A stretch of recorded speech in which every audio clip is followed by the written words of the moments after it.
Les Français ne supportent plus le système français de sécurité sociale. Ils ont fabriqué un système qui a tué l'économie française. Le fond politique français, c'est réellement le communisme qui est partout. Camarades! Les gens se rendent pas compte, tant qu'ils sont sur un petit risque, que finalement la sécu elle est fondamentale. Et que tout le monde aura un gros risque. Forcément, puisqu'on meurt. Je suis le dernier poilu de la sécurité sociale. Un des derniers. Qu'est-ce que ça veut dire, vivre sans protection sociale?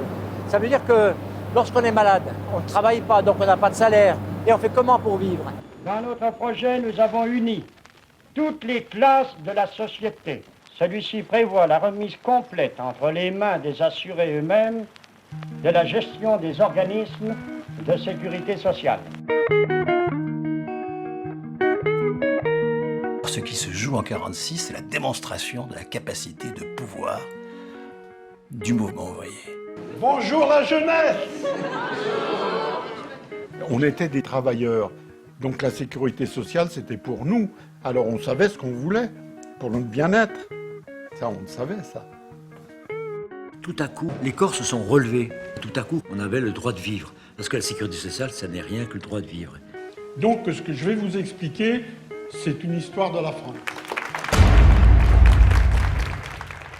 Quand on fait croire aux gens qu'on ne peut pas augmenter les budgets de la sécurité sociale, ou c'est une question de choix politique, c'est une question d'engagement.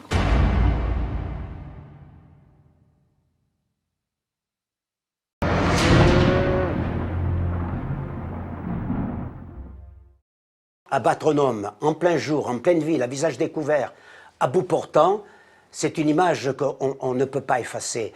Et il faut vraiment que vous soyez décidés à changer les choses de ce monde en disant « ça n'existera plus jamais ». Mais tout ça n'a de sens que si on a un projet politique. C'est-à-dire que faire de la résistance, ça nécessite de penser politiquement la situation.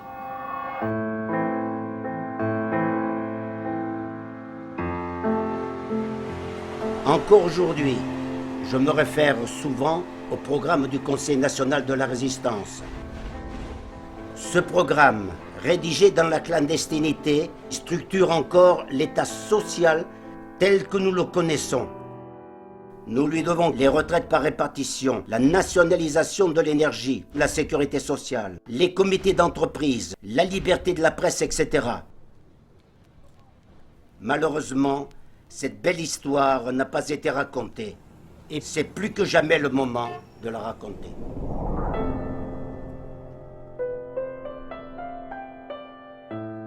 Les réformes qui ont été faites pendant ces 2 années-là, c'est des réformes qui ont conditionné la vie de la France pour longtemps. Ils étaient persuadés tous que ça servirait à quelque chose. Oui, il fallait être idéaliste, il fallait même être utopiste.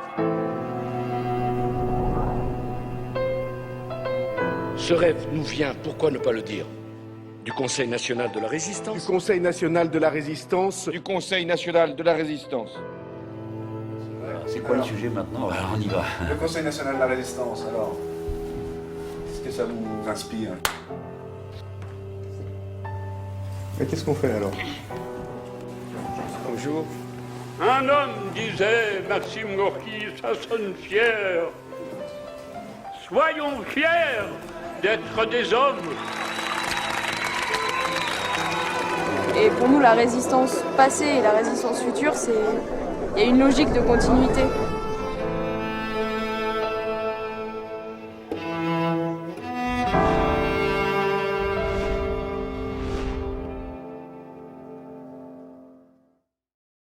Alors, c'était bien la guerre. Comment tu dis? C'était bien la guerre. Non, c'est pas bien la guerre. C'est jamais bien la guerre. Tu t'es déjà fait Parce que la seule chose que tu peux t'arriver, c'est de te faire tuer. La première pensée qui nous venait à l'esprit, mais à tous sans exception, c'est est-ce que ce soir je serai vivant? Voilà. Parce qu'on savait que de toute façon, la mort était là et nous guettait tous les jours, quoi.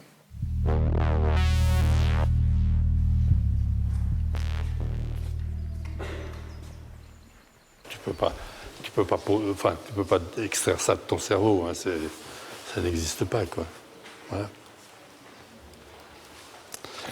Voilà. La vie. C'est un peu pour ça d'ailleurs que si on me voit en train de parler avec les jeunes ou participer au concours, ou faire des manifestations, y compris politiques, certaines politiques, et bon, c'est parce que je pense que ce combat que j'ai commencé à 16 ans, je le continue, quoi.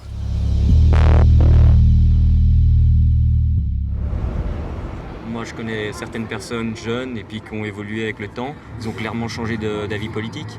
On voit que chez lui, il était révolutionnaire quand il était jeune, il l'est encore maintenant. C'est peut-être du fait par rapport à ce qu'il a vécu.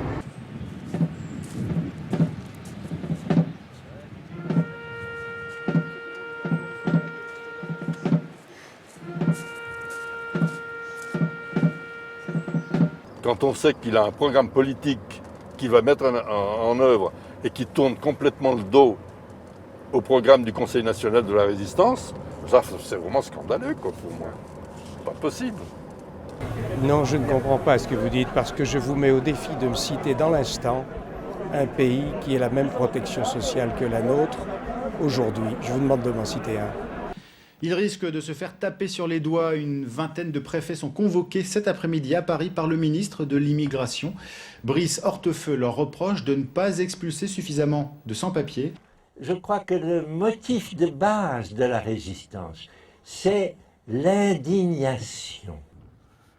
Plus que jamais, à ceux et à celles qui feront le siècle qui commence, nous voulons dire avec notre affection, créer, c'est résister, résister, c'est créer.